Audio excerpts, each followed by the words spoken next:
चलिए अपने आत्मा के ज्ञान और ध्यान की ओर।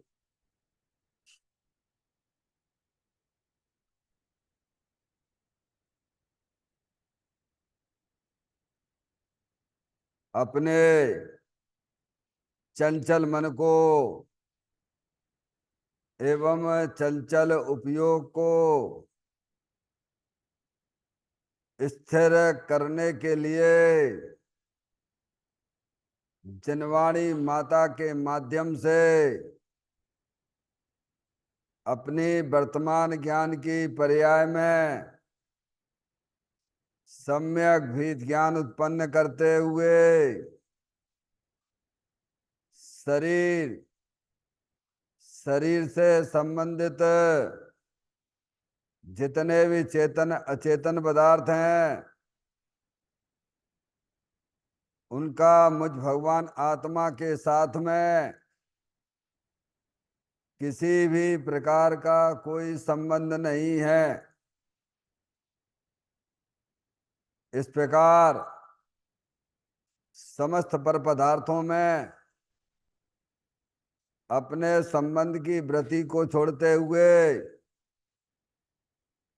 अंदर में जो अखंड ज्ञान ज्योति स्वरूप भगवान आत्मा है उसमें ही वर्तमान पर्याय का संबंध जोड़ते हुए कि मेरा यह भगवान आत्मा सदा काल शरीर आदि पर पदार्थों से भिन्न एकमात्र अखंड ज्ञान ज्योति स्वरूप है।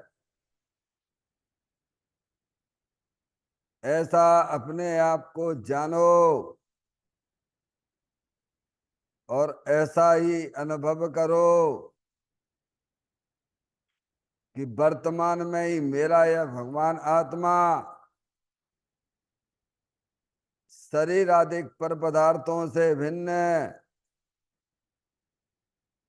एकमात्र अखंड ज्ञान ज्योति स्वरूप ही है।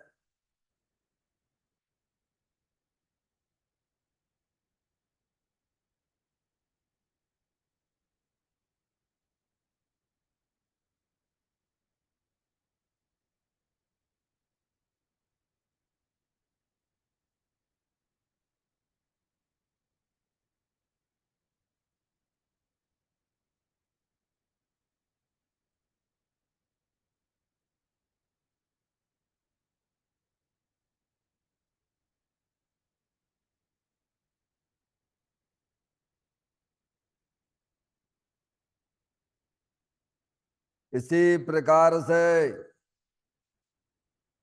संसार अवस्था में आत्मा की पर्याय में जो विविध प्रकार के पुण्य पाप के परिणाम दिखाई देते हैं वे समस्त परिणाम परद्रव्यों की लक्ष्य से होने वाले भाव हैं।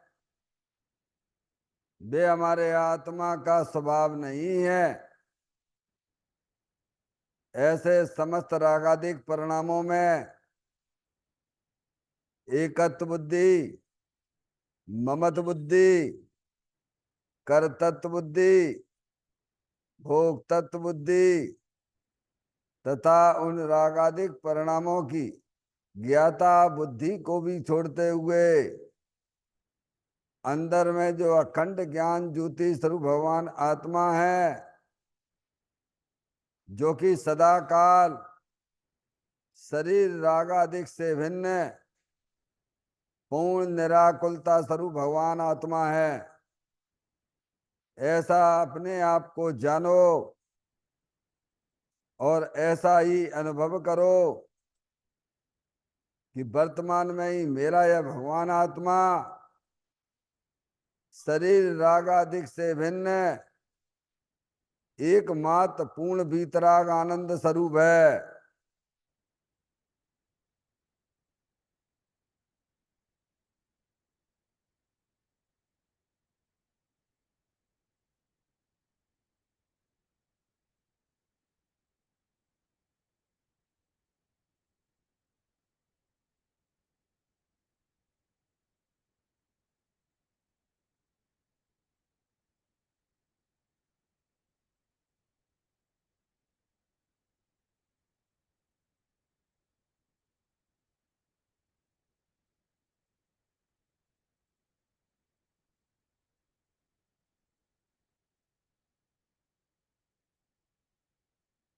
इसी प्रकार से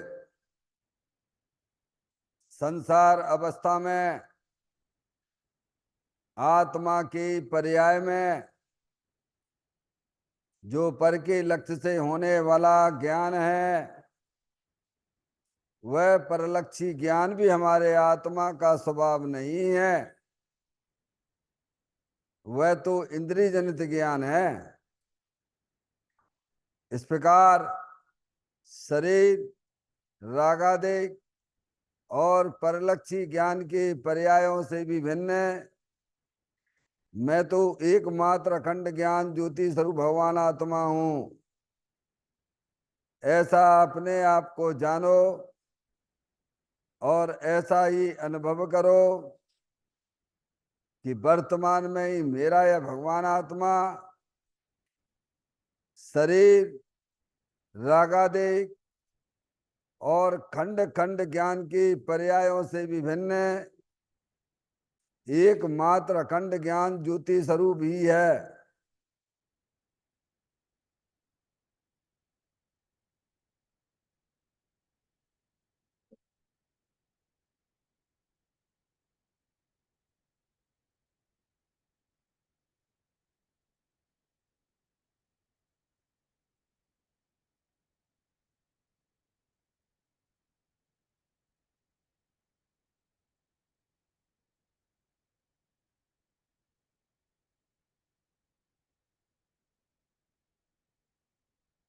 द्रव कर्म, भाव कर्म, नौ कर्म रहित शुद्धात्म स्वरूपो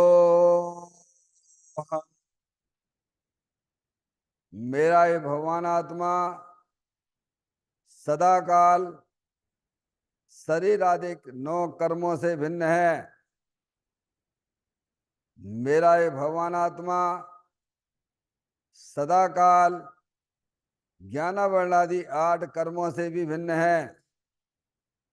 मेरा ये भगवान आत्मा सदा काल मूल देश भाव कर्मों से भी भिन्न है। इस प्रकार द्रव कर्म, भाव कर्म, नौ कर्म, तीनों कर्मों से रहित मैं तो एकमात्र परम पवित्र शुद्धात्म स्वरूप हूं।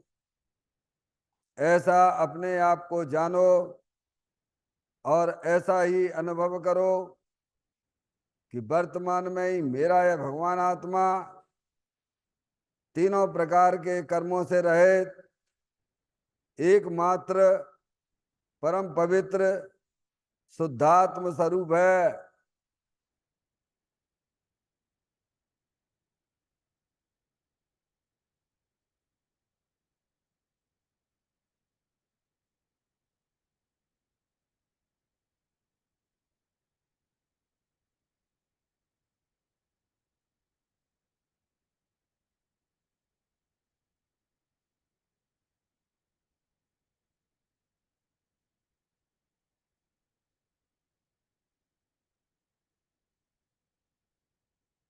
ओम नमः सिद्धेभ्य।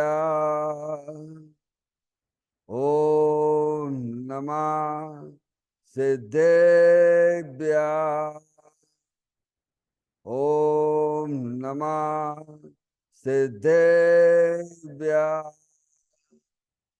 चिंतामणि सम स्वयं का चैतन्य तत्व महान है। निज का करूं मैं चिंतवन, निज का करूं श्रद्धानु में। शुद्धात्मा ही देव है जो गुण अनंत निधान है। मैं स्वानुभव में देख लूं आत्मा स्वयं भगवान है। मैं स्वानुभव में देख लूं आत्मा स्वयं भगवान है। लिम्मण जान पर ठिया कम कलंक डैवी अपालद्दौ जैन परू ते पर मपड़बे भी सब करम मल्लिका नाश करवरु प्राप्त कर निज आत्मा जो लीन निर्मल ध्यान में नम कर निकल परमात्मा सब नाश कर घन घाति अरवरे अंत पद को पालिया कर नमन उन जिन देव को यह काव्य पथ अपना लिया।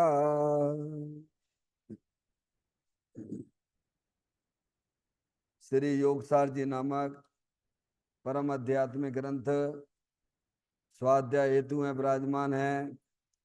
आज से 1400 वर्ष पहले इस महान पवित्र ग्रंथ की रचना दिगंबर संत योगेंद्र महाराज जी हुए हैं।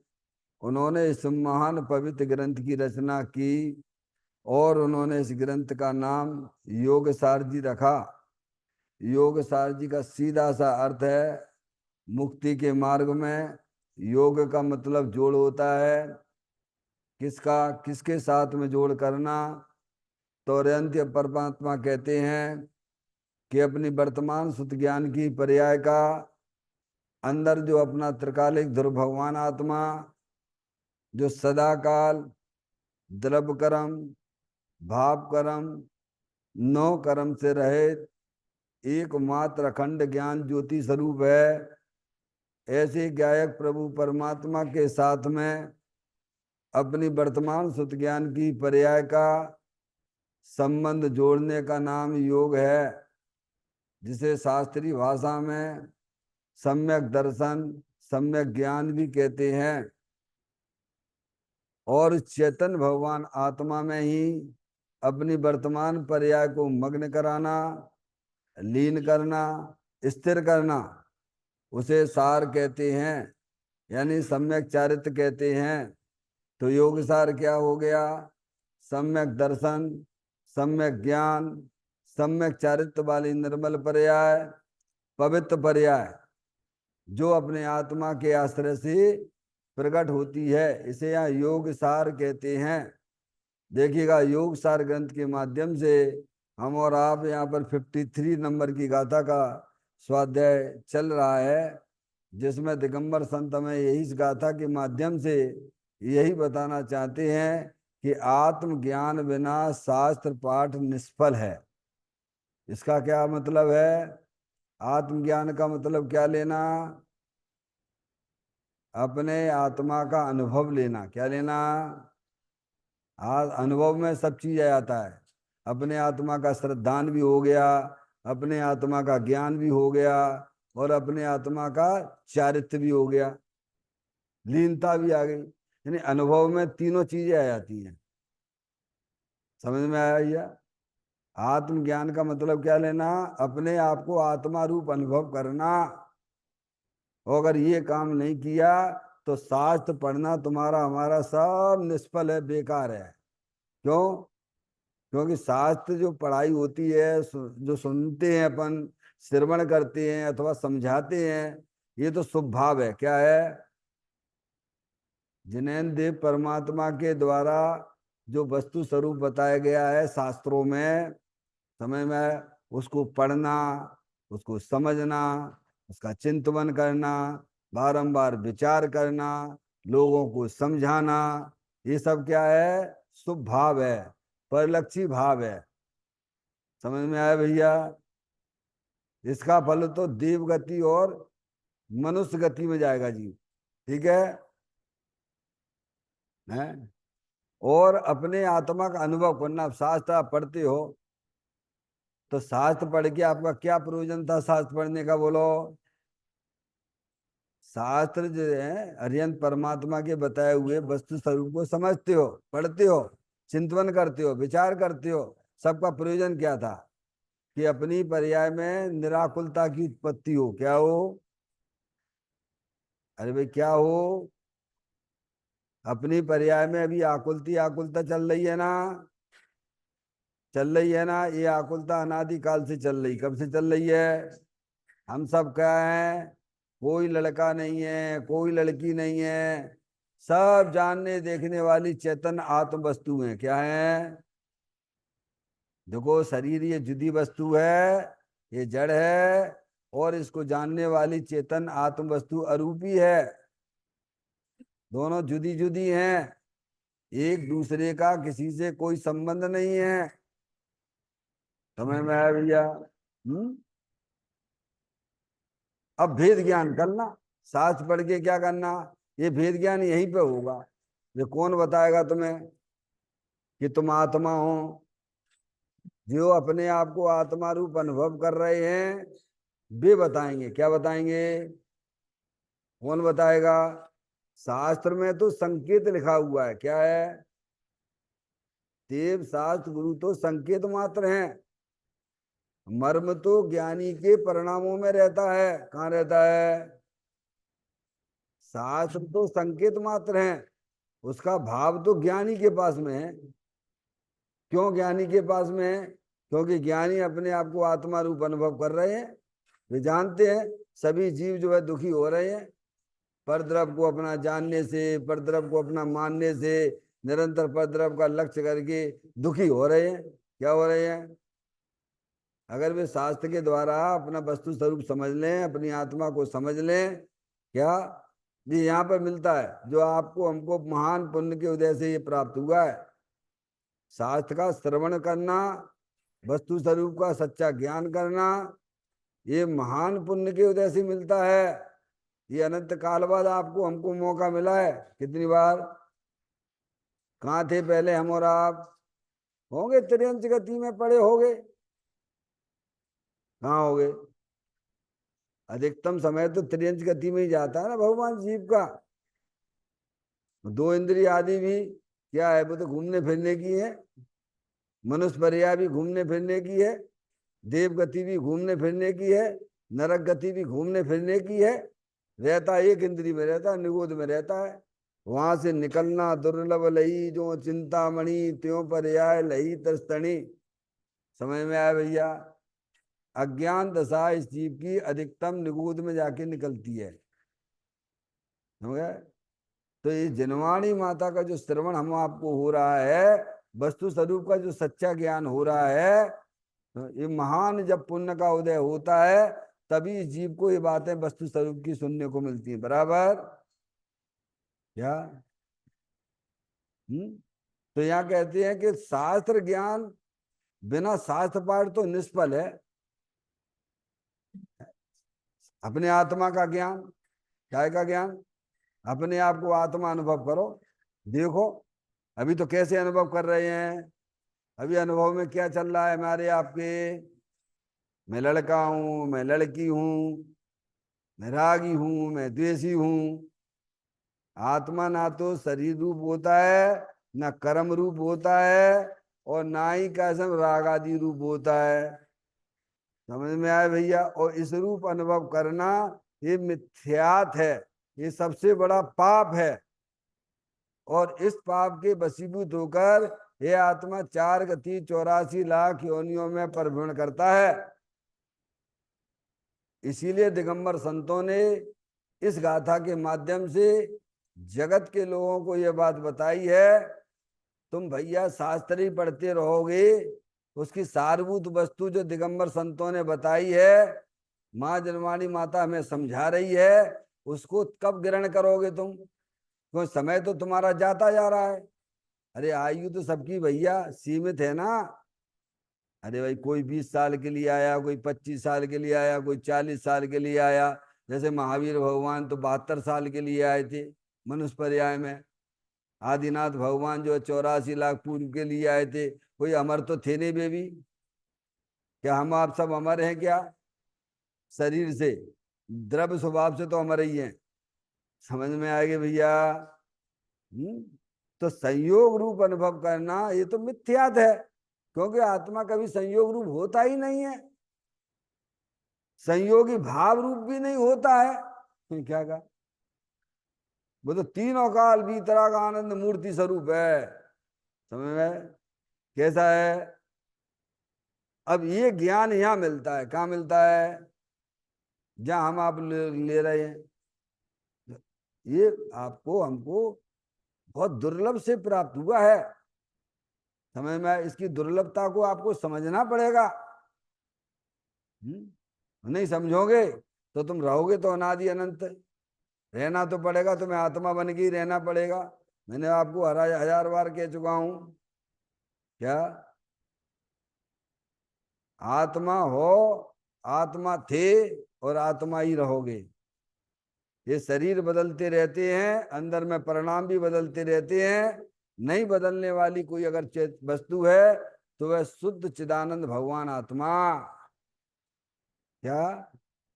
जो ना कभी बदलती है, संयोग होने पर भी संयोग रूप नहीं होती है, संयोगी भाव रूप नहीं होती है, तीनों काल अतीन्द्रिय आनंद स्वरूप सुख शांति के भंडार स्वरूप वस्तु है। और आप शास्त्र ज्ञान के द्वारा उस चेतन भगवान आत्मा का ग्रहण करो। क्या करो? जिस भांति प्रज्ञा छेनी से पर से विभक्त किया इसे, उस भांति प्रज्ञा छेनी से अरे ग्रहण करो इसे। किसे ग्रहण करो? अरे भैया प्यास लगती है तो पानी पीते हो कि नहीं पीते हो? मुंह में जलन होती है तो मीठी चीज खाते हो कि नहीं खाते हो? हैं? हमारी तुम्हारी पर्याय में आकुलता हो रहे, टेंशन हो रहे, दुखी हो रहे हो कि नहीं हो रहे हो? तो वो कैसे मिटेगा भगवान? तो भगवान कहते घबराने की जरूरत नहीं है, तुम बिल्कुल सही जगह आ चुके हो। है क्या? बिल्कुल सही जगह आ चुके हो। जितने भी जीवा सिद्धालय पे सिद्ध परमात्मा बन के बैठे हैं, सबने यहीं आके अपनी आत्मा का कल्याण किया है कि वो जगह हमें तुम्हें मिल चुकी है। अब तुम अपना समय बर्बाद ना करना। समझ में आया भैया? आत्मा का ज्ञान करिए, और आत्मा का ज्ञान करके अपने आनंद स्वरूप भगवान आत्मा का लक्ष्य करके निरंतर आनंद में रहिए, निरंतर आनंद में रहिए। तुम्हें कोई नहीं रोकेगा, कोई नहीं रोकेगा, दुनिया की कोई ताकत नहीं रोकेगी। क्या? नो कर्म तो रोकेंगे नहीं, अरे द्रव कर्म भी नहीं रोकते हैं, वे तो बेचारे कर्म हैं, जड़ हैं। समझ में आई? अरे अपनी शक्तियों को पहचानिए भाई, अनंत शक्तियों से भरेले भगवान आत्मा हो। तुम में एकाध शक्तियां हैं क्या? केवल मात्र ज्ञान शक्ति है क्या? है? ऐसी अनंत शक्तियां बड़ी देखिए आप, 47 शक्तियां तो आचार्य अमृतचंद देव ने बताई हैं। कथन तो कथन तो 47 का नहीं, अनंतों का है। क्या? अनंत शक्तियां, जीवत शक्ति, चित शक्ति है क्या? 47 बताई, 47 ही ना समझना। शक्तियां तो अनंत है, अनंत शक्तियों के भंडार भगवान आ, तो मालिक हो तुम भाई। हे जीव तू अपना स्वरूप देख तो जरा, दृग ज्ञान सुख वीर का भंडार है भरा। काय का? काय के भंडार भरे भैया हैं? और ये शक्तियां सभी जीवों के पास में है, सभी आत्माएं हैं। एक इंद्री, दो इंद्री, तीन इंद्री, चार इंद्री, संगी असंगी, चार गति, 84 लाख योनियों के सब जीव परमात्म स्वरूप है, अनंत शक्तियों के मालिक हैं। लेकिन एक इंद्री से लेके असंगी पंचेंद्री तक जीव उन शक्तियों का उपयोग नहीं कर सकते हैं। लेकिन संगी पंचेंद्री जीव शास्त्र के द्वारा ज्ञान करके, अपने आत्मा का ज्ञान करके अंतर्मुख होके उसका लाभ ले सकता है। अब देखो, एक इंद्री के पास में भी है वही शक्तियां, आत्मा है ना। दो इंद्री के पास में भी है असंगी पंचेंद्र, सभी आत्माओं के पास में अनंत शक्तियों के भंडार हैं।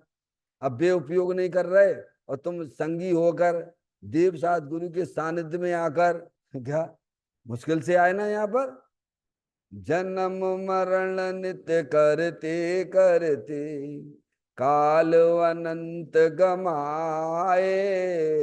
आज हम जिन राज तुम्हारे द्वारे आए। काय के लेना आए?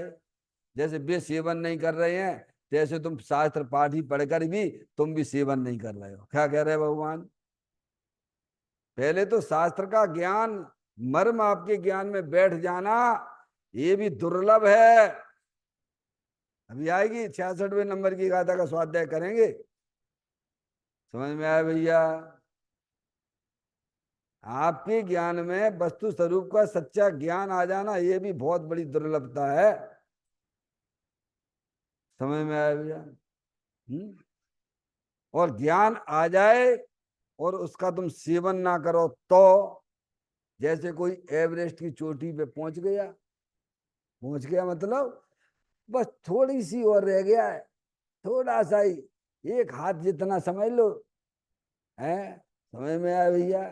अब वहां तक पहुंच गया एवरेस्ट की चोटी पर है। अब थोड़ी सी और भैया, थोड़ा मेहनत कर लो तो धरती पे पहुंच जाओगे, एवरेस्ट की चोटी पे। ऐसे हम और आप यहाँ जनवाणी माता का स्वाध्याय करते हैं, शास्त्र का वाचन करते हैं, बस ये समझो कि अब बस कल्याण होने वाला ही है। क्या कहा भैया? अब कोई आपको रोक नहीं सकता है। अब तुम किसी से प्रेम मत करो, किसी को अपना मत जानो। क्या? अरे मैं तो चेतनेश्वर भगवान आत्मा हूँ, अनंत शक्तियों से भरेलो भगवान आत्मा हूँ। ऐसा अंतर्मुख होके अपने चेतन भगवान आत्मा का ग्रहण कर लो। ग्रहण करने वाली पर्याय हुआ करती है, और तुम्हारे पास वो पर्याय है, द्रव्य भी है और पर्याय भी है। समझ में आया भैया? कोशिश तो करो भाई, कोशिश करने वाले हैं। क्या कहते हो? होती है हार, होती है कोशिश करने वालों की। अब कोशिश ही नहीं करो, अरे साहब जो पंचम काल में कहाँ आत्मा का अनुभव होगा। पारसमणि, अब तो निर्वस्त्र बाहर में घूमने वाले भी ऐसी शैली करने, पंचम काल का वही समझना चाहे नमूने हैं सब जे। सास से विरुद्ध बोलते हैं कि अपने आत्मा की प्रतीति नहीं हो सकती, अपने आत्मा का अनुभव नहीं हो सकता है। तिर्यंत गति के जीव कर सकते हैं, देश वृत्ति हो सकते हैं, नरक में रहने वाला नार की सम्य दृष्टि हो सकता है, तो मनुष्यों को क्या तकलीफ है यहाँ पर? है? कर सकते हो, बहुत कुछ कर सकते हो आप भाई, बहुत कुछ कर सकते हो।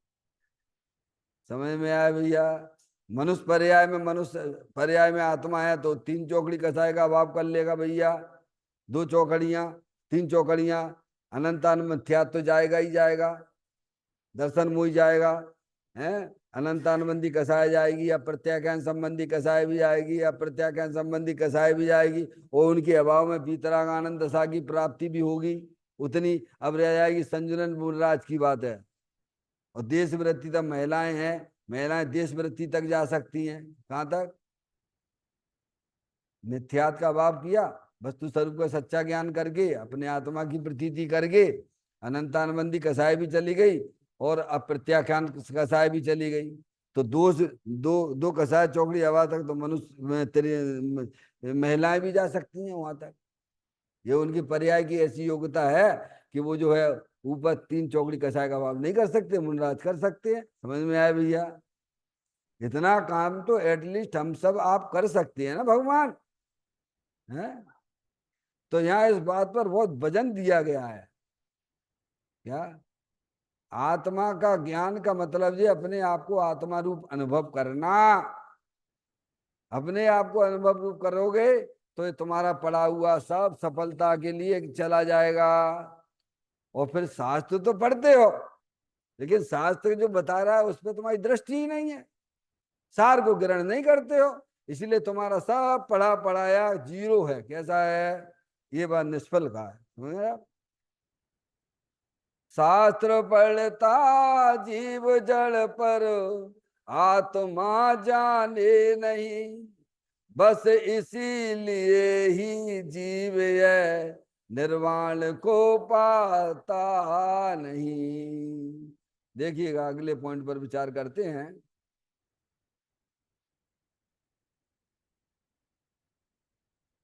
अरे भाई, आत्म भाव बिना शास्त्र पठन किस काम का। अन्न को पढ़ाने के शुभ राग से अपने को लाभ नहीं होगा। शुभ राग और परलक्षी ज्ञान से चैतन्य को लाभ नहीं होगा।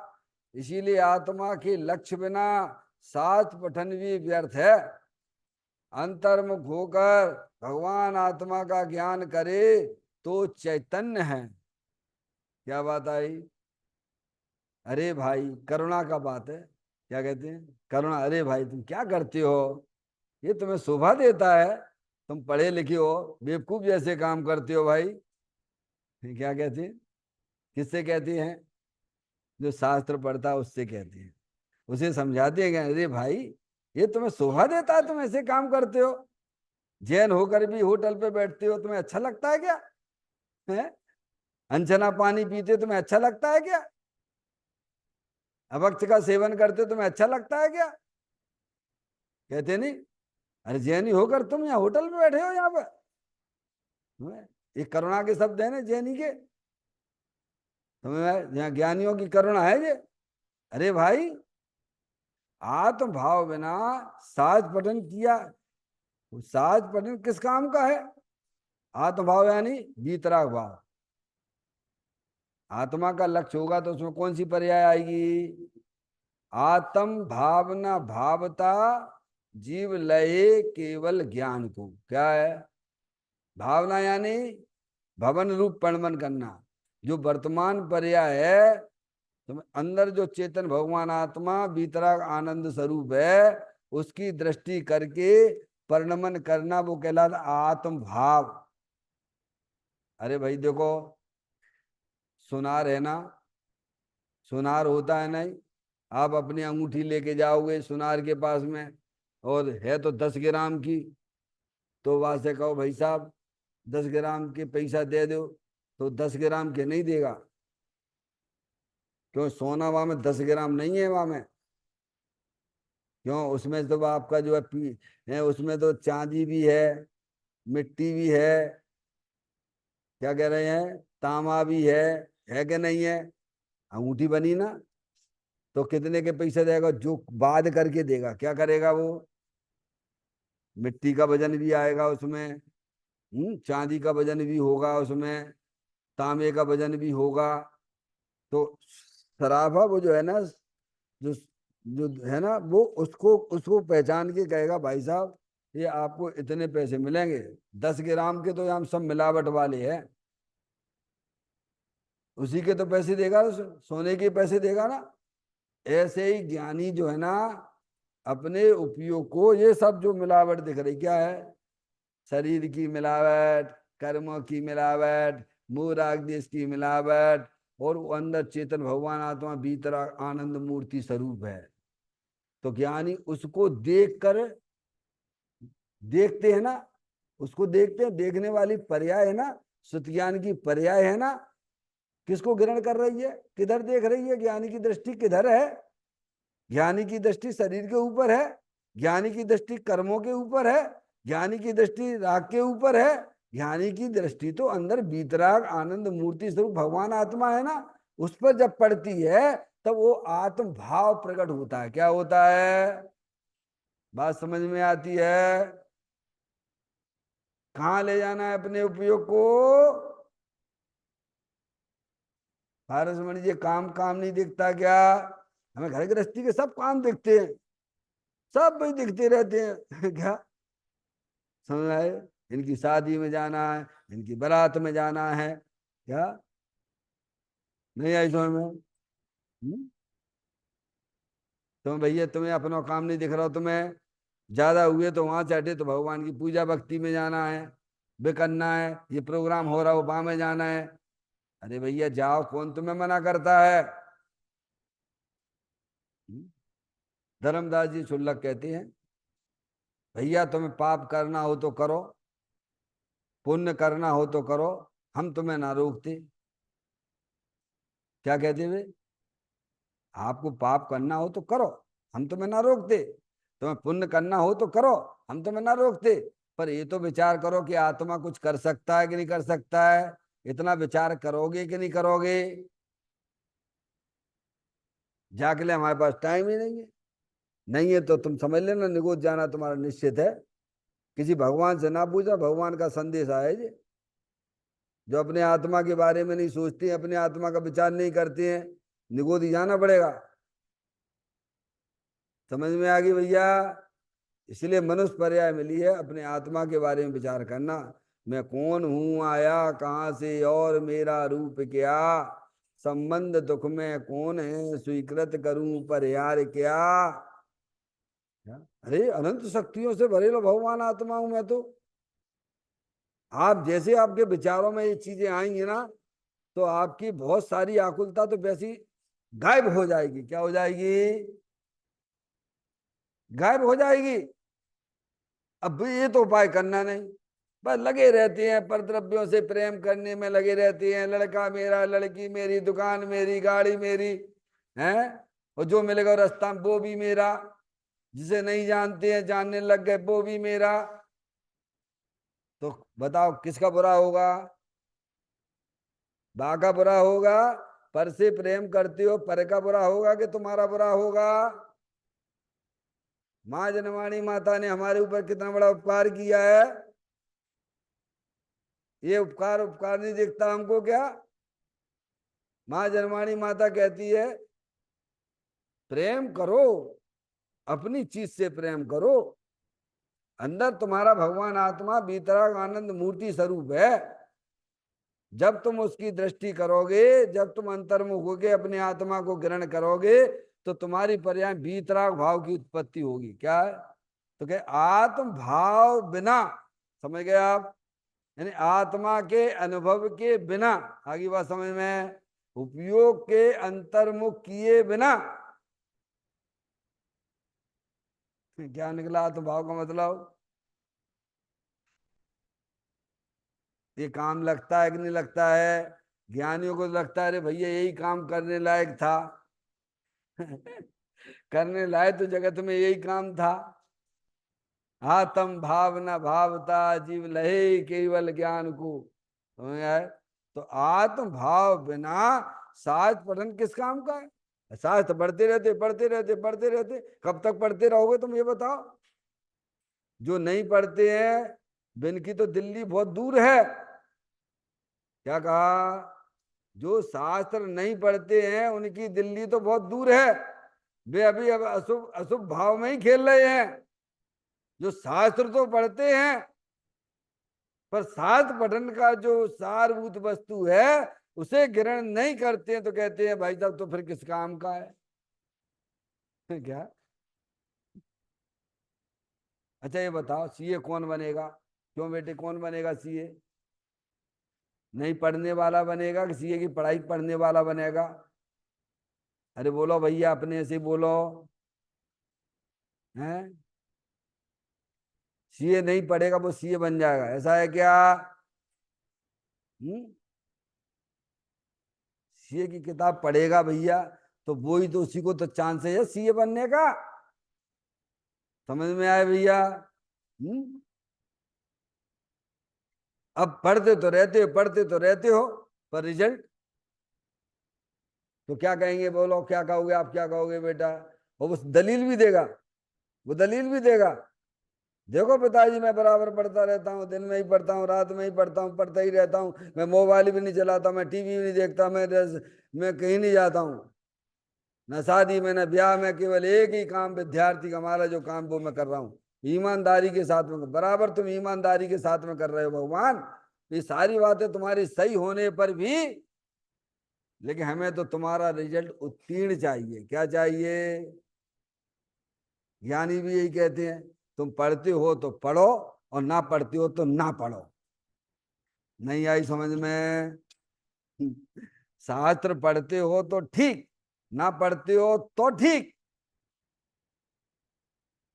पढ़ोगे नहीं तो तुम्हें अपनी आत्मा का ज्ञान नहीं होगा, ये बात भी 100% सत्य है। समझ में आया भैया? क्योंकि आत्मा को जाने बिना, आत्मा का परिचय किए बिना आत्म भाव कैसे प्रकट होगा, भीतरा भाव कैसे प्रकट होगा? भगवान जितने भी जीव थे, जितने भी सिद्ध परमात्मा पर्याय में हुए हैं, सबने यही काम किया है। सबसे पहले अपने आत्मा का ज्ञान किया है, और ज्ञान करके उन्होंने सारभूत वस्तु को ग्रहण किया है। समझ में आए भैया? तो आत्म भाव बिना शास्त्र पठन किस काम का है? अन्न को पढ़ाने के शुभ राग से अपने को लाभ नहीं होगा। क्या बना पारसमणि? अब तो हमारे प्रवचन कोई आते ही नहीं है। एक बैठता है, दो बैठता है भैया, उनसे पूछो। सिंह की पर्याय में दो दो आए थे सुनाने के लिए, हैं? दो वक्ता थे, श्रोता एक था। समझ में आए भैया? और ज्यादा भीड़ हो जाए इकट्ठी, तुम्हें क्या मिलने वाला ये बताओ? दुनिया भर को खूब समझाते रहो। पंडिताई माथे पड़ी पूर्व कर्म के पाप, औरन को समझाते रह गए, कूरे रह गए आप। क्या कह रहे भैया? ऐसी पंडिताई करनी है क्या जिसमें अपने आत्मा का लाभ ना हो? वह किस बात की पंडिताई है? समझ में आए भैया? तो कहते हैं अन्न को पढ़ाने के शुभ राग से अपने को लाभ नहीं हो। बोलो लाभ होगा क्या? ज्ञानियों ने, आचार्य भगवंतों ने शुभ राग को तो जहर कहा है भगवान। आत्मघाती परिणाम है वो, परलक्षी परिणाम है वो। उससे आत्मा का लाभ होगा कि भीतरा भाव से आत्मा का लाभ होगा? बोलो है? लॉजिक से, न्याय से ज्ञानी समझाते ना अपन को। समझाने और समझने का परिणाम वो तो शुभराग है। समझ में आए? वस्तु स्वरूप को बताने का, समझने का, चिंतन करने का, विचार करने का, ये सब शुभराग है। ये विकल्प भूमिका अनुसार चलते रहते, ज्ञानियों के भी चलते, घबराने की जरूरत नहीं है। हर चीज को क्रम से समझिए आप। समझ में आया भैया? पर ज्ञानी उस शुभराग को हे जानते, क्या जानते हैं? ये परलक्षी परिणाम हमारे आत्मघाती वाला परिणाम है। कौन सा है? इससे हमारा कल्याण नहीं होगा। अगर इससे कल्याण होता होता तो भाई साहब नौवे गिरवेक तो बिना शुभ राग के गए हो क्या? है पारसमणि?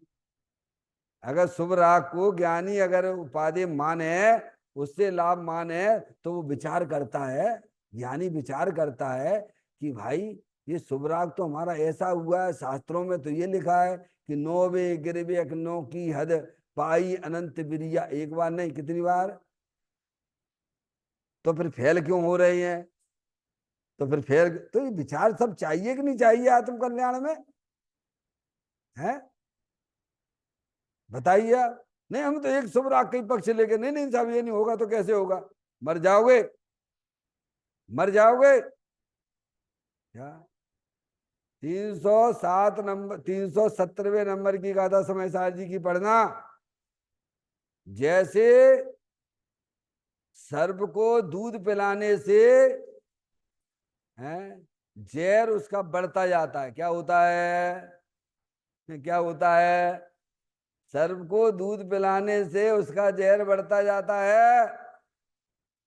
समझ गया? उससे तुम कैसे लाभ मान लोगे? वो तो जहर का काम करता, पर आत्मघाती परिणाम है।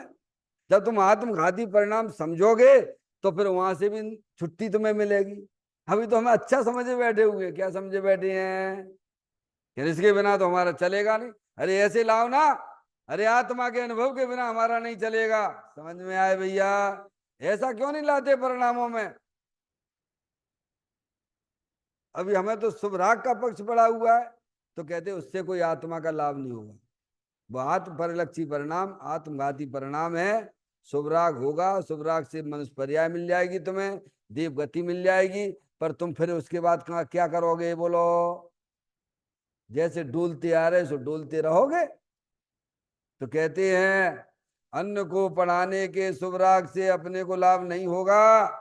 हमें तो यही पक्ष बना रहता है, रोज दूसरों को समझाने का, बुला बुला के। अरे क्या करोगे तुम? आए तो आए, ना आए तो ना आए। अरे वो समझेगा तो वो अपना कल्याण करेगा। नहीं आई समझ में? भी तो साहब उठ के चले गए, चले जान दो भैया। मारी जुट के चला गया समूसरण में, तो आदिनाथ भगवान का कल्याण रुक गया क्या? क्या उनको सिद्ध पर्याय नहीं आई क्या? है भैया, समझ में आती है बात, धर्म की बातें हैं। इसीलिए पर का लक्ष्य तज दो। समझ में? वो आएगा सुनेगा तो उसका वो अपना कल्याण करेगा, और नहीं आ रहा तो हमें उसको हट भी नहीं है। ऐसे परिणामों में हमारी जिद नहीं होना चाहिए शुभ राग के प्रति। अन्न को पढ़ाने के शुभ राग से अपने को लाभ नहीं होगा। समझ? एक लाइन खींचो, एक बाउंड्री लाइन खींचो पर्याय में, समझ? अशुभ की भी और शुभ की भी, ठीक है? तब वहां से हट पाओगे। शुभ राग और परलक्षी ज्ञान से चैतन्य को लाभ नहीं होगा। चैतन्य को यानी कौन को? चैतन्य यानी मुझे लाभ नहीं होगा। समझ में आए? इसीलिए आत्मा के लक्ष्य बिना, अब फिर आगे वहीं आए, घूम फिर के कहाँ आए गए? कहा इधर केंद्र बिंदु उधर करिए। ज्ञान, शुद्ध ज्ञान की पर्याय किधर? समझ पर द्रव्य से अपना उपयोग हटाइए, पर द्रव्य को अपना जानना मानना छोड़ दीजिए, पर द्रव्य के प्रति राग को भी तोड़ दीजिए। पर द्रव्य में सभी आ जाते हैं, संसारी जीव भी आ जाते हैं, देवता गुरु भी आ जाते हैं। समझ में आया भैया? तो आत्मा का लक्ष्य करिए, यानी आपकी पर्याय का जो केंद्र बिंदु शुद्ध ज्ञान का होना चाहिए, किसे होना चाहिए? परद्रव से रहित, शरीर से रहित, कर्मों से रहित, उदय की अवस्थाओं से भी रहित, एक समय की पर्याय से भी रहित, जो आत्मा वीतराग आनंद मूर्ति स्वरूप है, वहां पे अपने ज्ञान का परिवर्तन कराओ, तब तुम्हें लाभ होगा। पर्याय में वीतराग भाव की उत्पत्ति होगी, भैर मुक्ता से नहीं, अंतर्मुक्ता से होगी। आत्मा के लक्ष्य बिना पठन भी व्यर्थ है। अब ये सार को ग्रहण कर लीजिए आप। सारे ग्रंथों का देखा न भाला, सर से ऋषियों का ऋण ना उतारा, सौदा घाटे का कर हाथ माथे पर धर रोवन लागा, सारे साथी जागे तू न जागा। कौन जग गए सारे साथी? बोलो भैया, कौन जग गए? पहले हमारे तुम्हारे साथ में आदिनाथ खेलते थे। अरे आदिनाथ नहीं, जितने भी सिद्ध परमात्मा सिद्धालय पे बैठे हुए हैं, सब हमारे तुम्हारे साथ में खेलते थे। उन्होंने वस्तु स्वरूप का सच्चा ज्ञान करके अपनी पर्याय को अनंत आनंद में कर लिया। क्या में कर लिया? कहाँ पहुंच गई उनकी पर्याय, और हमारी पर्याय कहाँ डली भई है? ये लड़का मेरा, ये लड़की मेरी, ये दुकान मेरा। मर जाओगे, कीड़े बनोगे उसी में जाके। आत्मा के लक्ष्य के बिना साज पठन भी व्यर्थ है। अंतर्मुख होकर, कहां पर? फिर दोबारा, अंतर्मुख होकर भगवान आत्मा का ज्ञान करे। किसके भगवान की, किसकी बात कर रहे हैं? भगवान कहती है वेदी भगवान याद आती है क्या? और भगवान के हजारों बार समझाती है, जिनवाणी समझाती तुम भगवान हो, लेकिन एक भी दफे इधर क्लिक नहीं होता। भगवान शब्द लो क्या याद आता है माता जी? और यहाँ क्या कह रहे हैं? कह रहे अंतर्मुख होकर। कौन अंतर्मुख होगा भैया? जो बैरमुख है उससे कहते, उसे समझाते।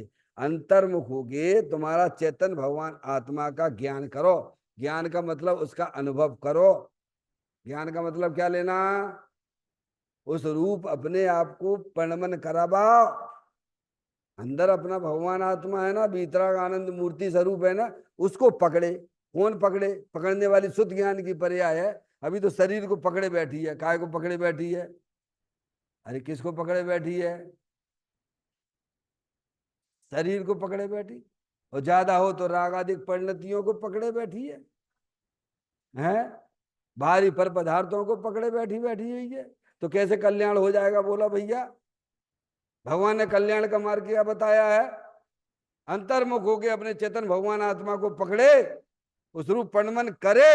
अरे केंद्र लगाओ ना, उधर जाके वहां लगाओ ना उपयोग। है ना, चेतन वस्तु है ना, कहीं से तुम्हें लाना है क्या? अनंत शक्तियों से भरे लो, भगवान आत्मा हर समय मौजूद है कि नहीं है?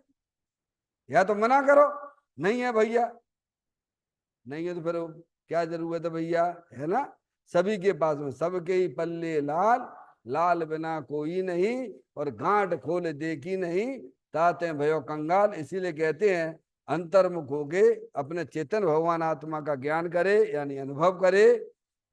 और तो चेतन है, कौन है?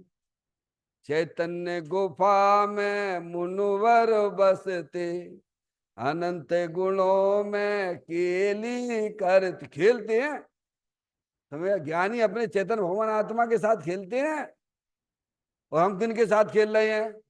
बस शरीर को सजाने में लगे रहते 24 घंटा। काय में 24 घंटा नहीं, अनंत काल से एक ही काम कर रहे तुम। शरीर को सजाते रहते हो, शरीर को संभालते रहते हो। वो संभलता है क्या? वो तो कर्म के अधीन है ना भगवान।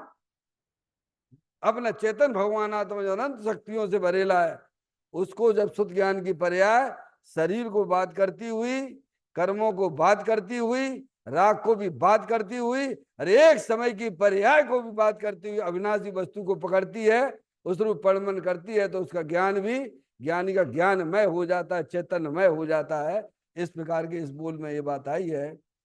चैतन्य काय सुमरण प्रति क्षण करो रे, भव के अनंत दुख को पल में हरो रे, अक्षय अनंत निज सुख निदान पाओ, गाओ अरे नित इसी के गीत गाओ, गाओ अरे नित इसी के गीत गाओ। 9 बार नमोकार मंत्र का स्मरण।